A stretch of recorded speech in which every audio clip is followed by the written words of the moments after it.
Bonjour et soyez les bienvenus dans cette nouvelle vidéo de Torgal, la collection Hachette, avec le 26e tome intitulé Le Royaume sous le sable. Toujours, ça ne change pas.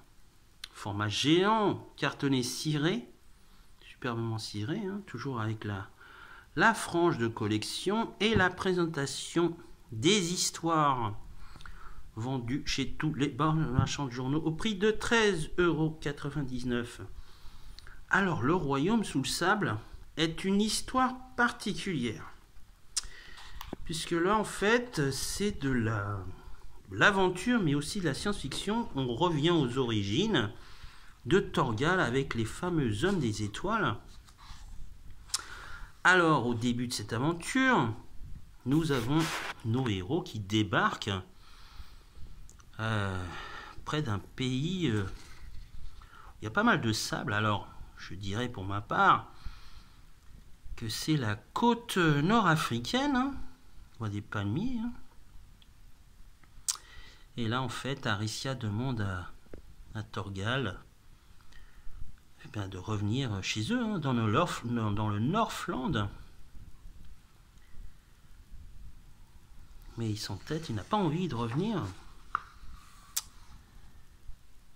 Et là, il se dit, bon, pour le moment, on va aller chasser. Il faut de la nourriture. Bon, ça se passe pas très bien au niveau de la chasse. Et là, nos amis vont se retrouver face à des animaux qu'ils ne connaissaient pas. Pour lui, c'est un gros chat. Pour moi, c'est un lion. Hein.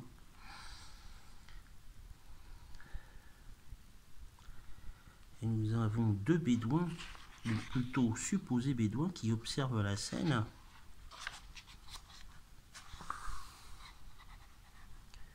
Ils partent ensemble. Et au final, nos héros ont quand même réussi à capturer des antilopes. Et là, il annonce à Aricia qu'ils vont retourner chez eux, dans le Northland. Voilà. Là, il prépare le déjeuner et les deux bédouins s'approchent.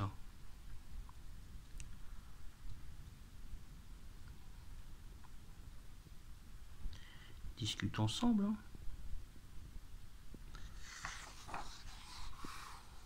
Et pendant ce temps, nos héros se reposent.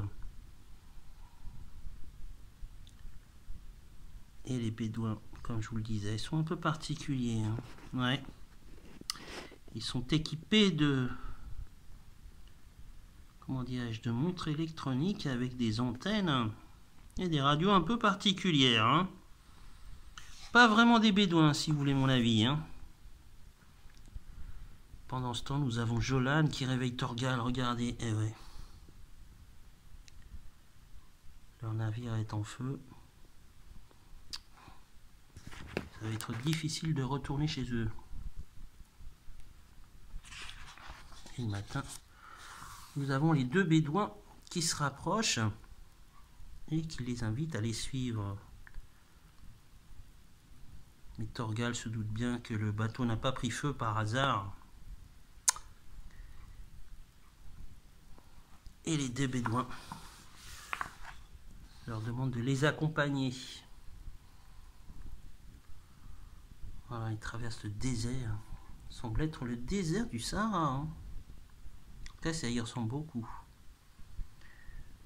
Et nous avons la petite louve. La pauvre, voilà. Elle tombe. Bon, on se dit, ça va, c'est pas grave. Ce n'est que du simple, oui, mais voilà. Elle est tombée sur un sable mouvant. Torgal, bien sûr, va essayer de l'aider. Mais il s'enfonce. Il va essayer de la sauver, mais il n'y arrive pas. Il est beaucoup trop loin. Et c'est là que l'un des deux bédouins refuse le sort de la petite. Il ne peut pas laisser faire ça. Qu'est-ce qu'il va faire? Surprise. Regardez sa tenue. Il a une ceinture un peu spéciale qui lui permet de voler. Sous les yeux ébahis de Jolan et Aricia. Et il sauve la petite. Voilà. Thiago, c'est son nom, l'a sauvé. Et Thorgal se doute de l'identité des deux hommes. Il sort son revolver laser et constate aussi les pouvoirs de Jolan.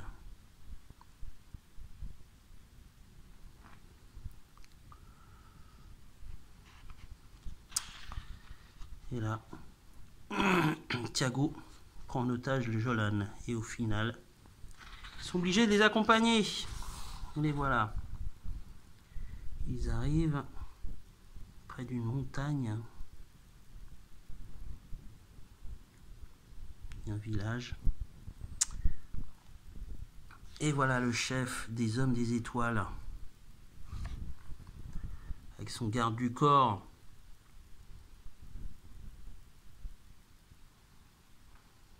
Un des hommes raconte l'aventure qu'ils ont vécue.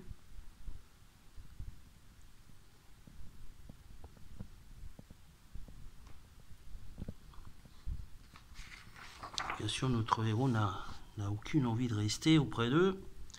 Elle veut partir, oui, mais voilà, ils n'ont pas d'eau, ils n'ont pas de nourriture. Et aux alentours, il n'y a que du sable.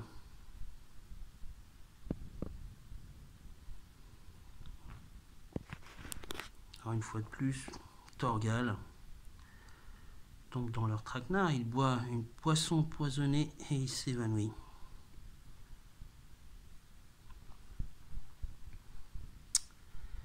Et grâce à leur machine qui permet de lire dans les pensées, eh bien voilà, on a tout, une fois encore.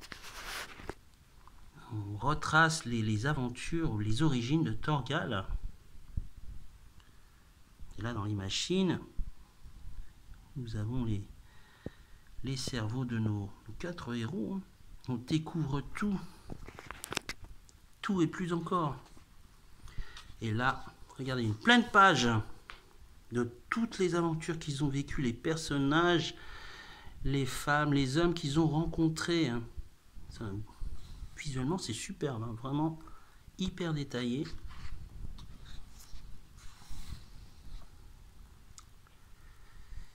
Et là, en fait, ils se disent qu'ils vont utiliser les aptitudes de Thorgal et de leurs enfants pour conquérir, en fait, la planète. Thorgal n'a pas envie, bien sûr, de ça. Il essaie de s'enfuir. Et on voit apparemment que Thorgal a une sacrée force. Et là, il se retrouve dans une cité souterraine. Et là, pour le coup, il est aidé par une jeune femme. Là, voilà.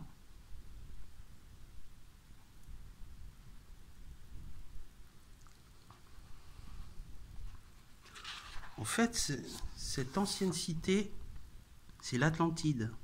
Voilà.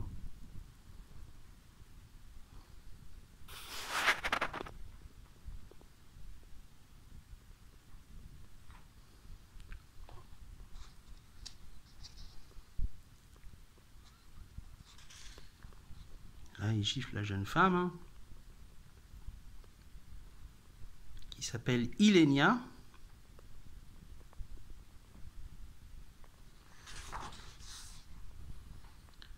Une présentation de ce qu'il veut faire, ses plans. En fait, c'est de conquérir la Terre. Il veut conquérir la Terre avec leur avancée technologique et un vaisseau qu'ils ont construit. Le voilà, le vaisseau.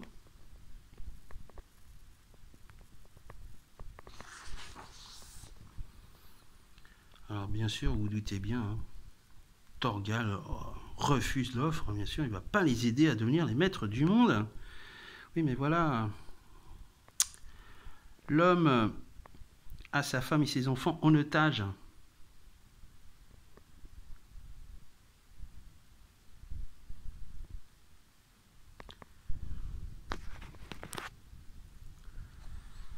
Donc là, vous avez l'homme de main qui s'appelle Orcas, qui emmène Thorgal. Et là, hop, ce dernier se fait flasher par un autre rayon laser. Il tombe dans les vapes. Voilà, c'est la jeune femme va aider Thorgal avec son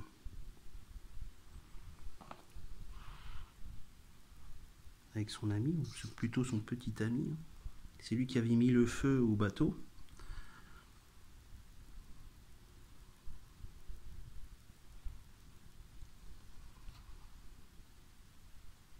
Il s'appelle Chrysios. Le problème, c'est que c'est un lâche. Il n'ose pas utiliser les armes pour blesser ou tuer quelqu'un.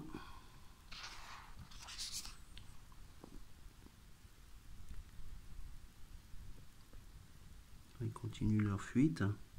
Ils vont délivrer. Eh ben non, ils sont pas là. Aricia et ses enfants ne sont pas là. L'homme l'avait bien compris. Hein. Ils sont dans un labyrinthe.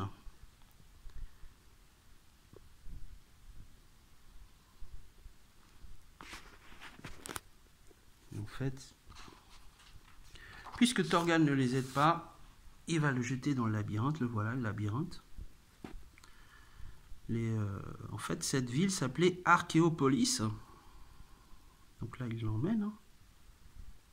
Voilà la femme et les enfants. Et il jette aussi Chrysios dans le labyrinthe. Alors Thorgal assomme le vieil homme. Hein, et il saute dans le labyrinthe. Voilà. La jeune femme aussi. Et il y a...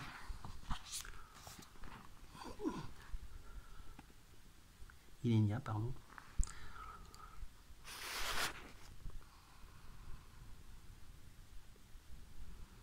Pendant ce temps, alors qu'ils sont prisonniers, les hommes des étoiles vont partir dans le vaisseau spatial hein, pour conquérir la planète. Hein.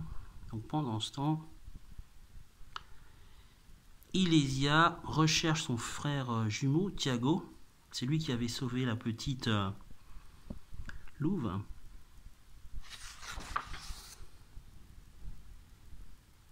Voilà. Et il le retrouve, il est là, Thiago.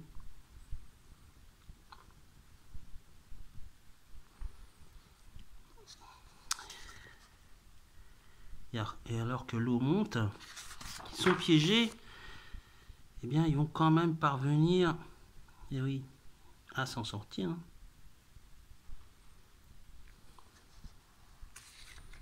Voilà, ils parviennent à sortir grâce à une chute d'eau et grâce à la ceinture antigravité. Un à un, ils sortent. Voilà, ils se passent la ceinture à tour de rôle, ils sortent tous.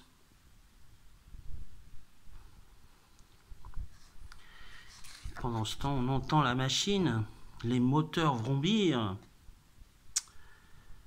Le vaisseau va décoller. Tout s'écroule. Et là, nous avons Chrysios qui pourtant était un lâche, se sacrifier. Il va prendre la ceinture et il va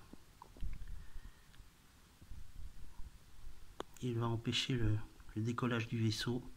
Voilà, il se sacrifie. Il tire dessus. Très spectaculaire. Hein. C'est très très visuel. Regardez. Boum, tout s'écroule. Et voilà. Et nos amis assistent au spectacle. Voilà, comme toujours, nous avons une présentation d'album avec son synopsis, l'univers de Thorgal, les travaux de Rosinski, les croquis encore, et bien sûr les personnages, Sargon, le méchant de l'histoire, et Ilenia.